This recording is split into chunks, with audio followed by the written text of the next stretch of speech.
In 1986, The Hitcher was released to theaters and HBO, and we got one of the most underrated, in my opinion, horror thrillers of all time. And nearly 20 years later, a direct sequel was put into production with C. Thomas Howell returning to his role of Halsey, and it was released direct to DVD. Never heard of it before? There's a reason for that.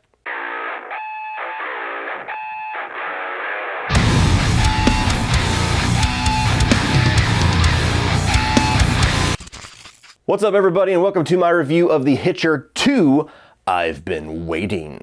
I don't know who's been waiting for this, but I guess we'll find out by the end of this video. This is also going to be a collaboration review with Brian Lomax. The review link is going to be in the video description below. So just like the original review, when you're done watching this one, go over to his channel, check out his thoughts, and tell him that Cody sent you there. And before you even ask, yes, at some point in the near future, we are going to also collab on reviewing the 2007 remake of The Hitcher, so we can just close out this whole franchise with a bang. So The Hitcher II, I've Been Waiting is one of those sequels that not many people know exist. And part of the problem is because not nearly enough people know that the original film, The Hitcher, exists. If you're watching this and you have not seen it, if you get anything out of this video, go watch the original Hitcher. Like now, pause it, go do it now. But I had seen snippets of this movie on either HBO or Cinemax years ago when it first came out, and I was curious only because I saw that C. Thomas Howell was actually returning for this. Never got to watch enough of it to make an opinion, and quite honestly forgot that this thing existed until years had passed, and I finally watched the whole thing front to back. And oh my god. So before we start this verbal ass kicking that this movie is going to get, let's go ahead and warm up with the positives for this movie. And honestly, the only straight up positive that I can give for The Hitcher II is that I like the way that the movie starts off. I think that the inciting incident that sets C. Thomas Howell on the path of the rest of this movie, the very opening scene to the opening act, is actually a really good idea. The movie opens up with this guy and presumably his kid driving down the road, and C. Thomas Howell is framed in a way to where he is stuck on the road. He's going to be a hitchhiker. He needs their help.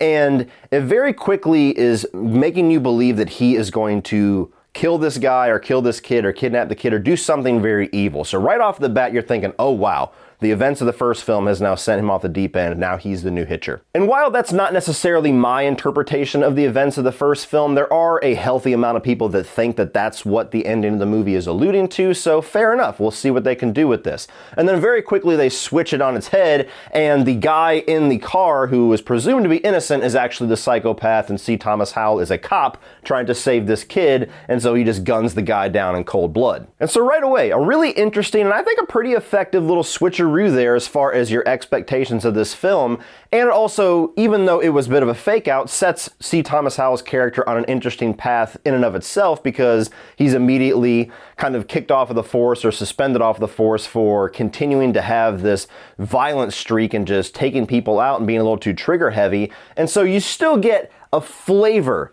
of him being a little bit damaged or a little bit psychotic because of the events of the first film. So the way that they set his character up in the opening act, I was actually intrigued with where that might go. Moving on to the mixed element, I'm mixed on the casting of this movie because I like everybody who is in the central roles of this film, and I think that if the script would have been better and the movie gave these actors different things to do, certainly much more interesting things to do, this could have been a movie that I would have said was really well casted. I like C. Thomas Howell returning. That certainly gives the movie a bit more credibility, certainly more than it deserves, but draws in fans of the original Hitcher when they would probably dismiss this thing immediately if it was not C. Thomas Howell. I really like Jake Busey. He's never really been a big star, but I've liked him whenever he does get good material. He's good in comedies once in a while, like Tomcats. You see movies like The Frighteners or even Contact, where he gets to be very creepy. I think he's an effective bad guy. He could have been a really effective Hitcher here that was more in line with what Rutger Hauer did. And then C. Thomas Howell's girlfriend, Carrie Werner, I believe is how you pronounce her name. I'm probably fucking that up. I see her once in a while. She was in one of the Hellraiser movies. She's been in Thinner and a couple other things.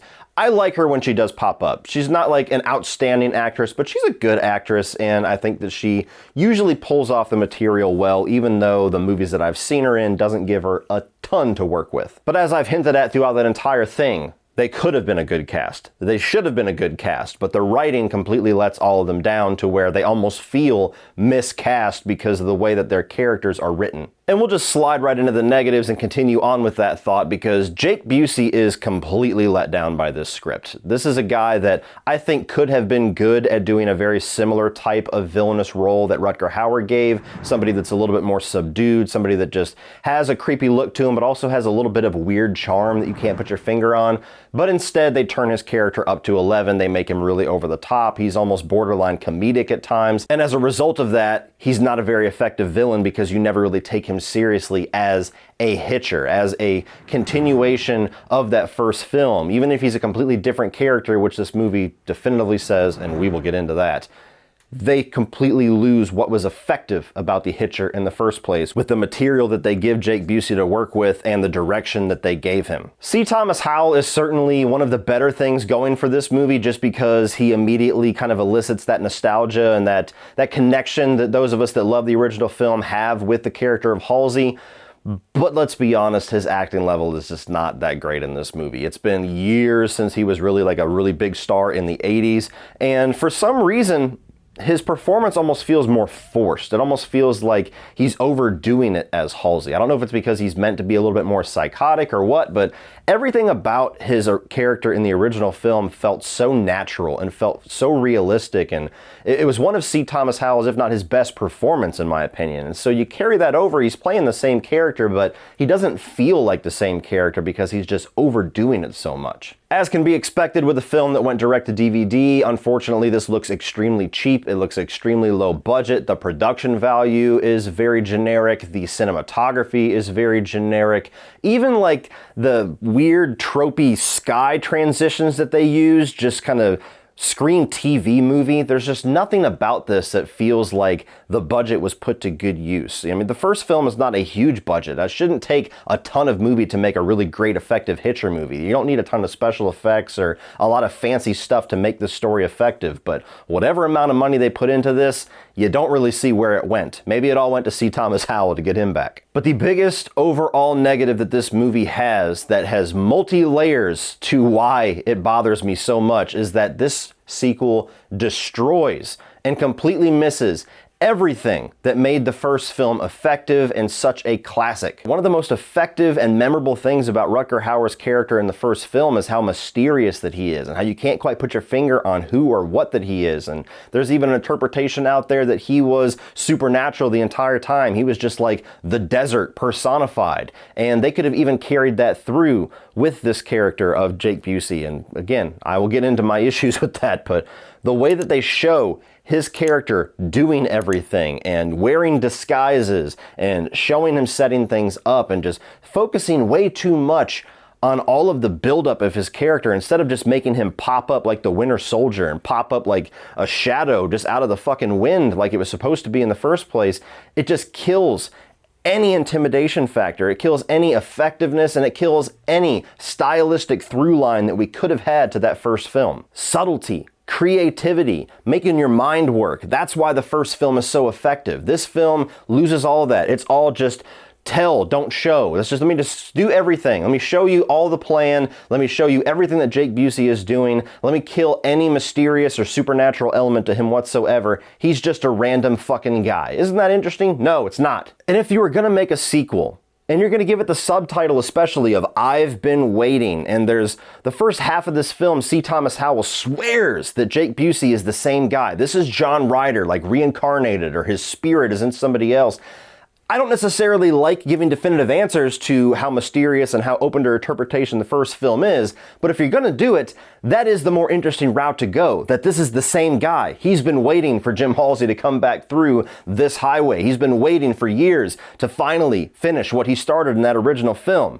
But instead, they make it to where C. Thomas Howell's character is just a fucking wacko thinking of all that, and Jake Busey's just a random guy. So you kill the most interesting possible premise that this movie could have had, whether it was ill-conceived or not. You make Jake Busey a less interesting villain right off of the bat because he's just a random fucking dude that we don't care about.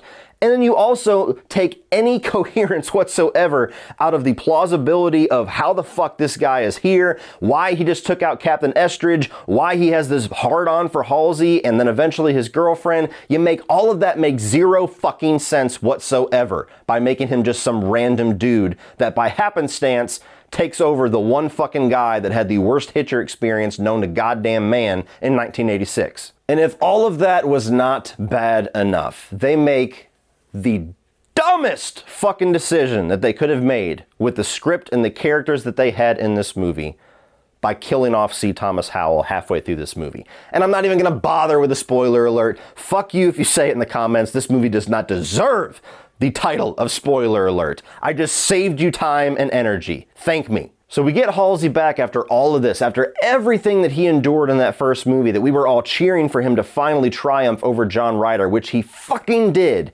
And then we catch back up with the guy, his life is garbage, his mental state and his mental health is garbage, and you put the final nail in the coffin of just destroying this character's legacy by killing him off in one of the most least effective and unceremonious ways possible, and then hand over the keys, no pun intended, to his fucking girlfriend that we just met and don't give a shit about. Good job, guys. At the halfway point of this movie, it becomes very clear that the only reason that there's even a little bit of worth in sticking with the rest of the runtime is because at least we have C. Thomas Howell back. At least we're following the character of Jim Halsey. Let's see if he can triumph over the Hitcher one more time. Oh no, he's fucking dead. Great. I don't care anymore. And there's half a movie left. Don't get me wrong, Carrie Wurr, decent actress. I think that she does what she can with this material, but you can't do that. You can't sacrifice the character that we're all here to see, the only reason that we're even giving your tiny shitty movie a chance in the first place, to champion this other person.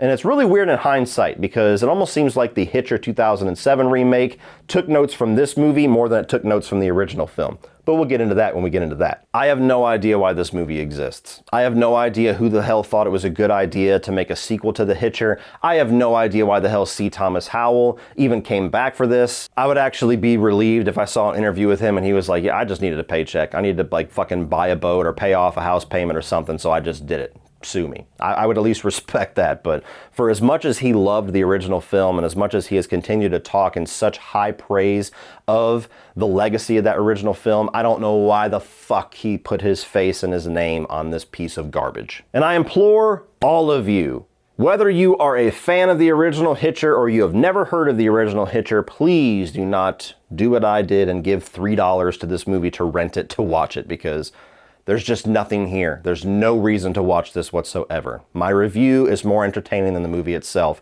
Yes, I will be vain and put that in stone right now. So if you haven't figured it out, I hate this sequel. I think that this is a movie that should not exist and actually offends me that it exists. So it is going to get the rare moniker of me telling you, fuck this movie. Don't bother with it. Don't talk about it. If you are just extremely curious and a glutton for punishment, just go dumpster diving. I'm sure at some point you will come across a copy of this movie. All right, guys, that does it for me. If you enjoyed this review, please click over here for the review of the original film, as well as my most recent horror tier list. Be sure to check out Brian Lomax's channel. I'll have a link up here for his channel as well, and see what his thoughts are. Like and share this video and hit the subscribe button so you don't miss our review of the remake. And as always, remember, opinions are like assholes, but that doesn't mean that you have to be.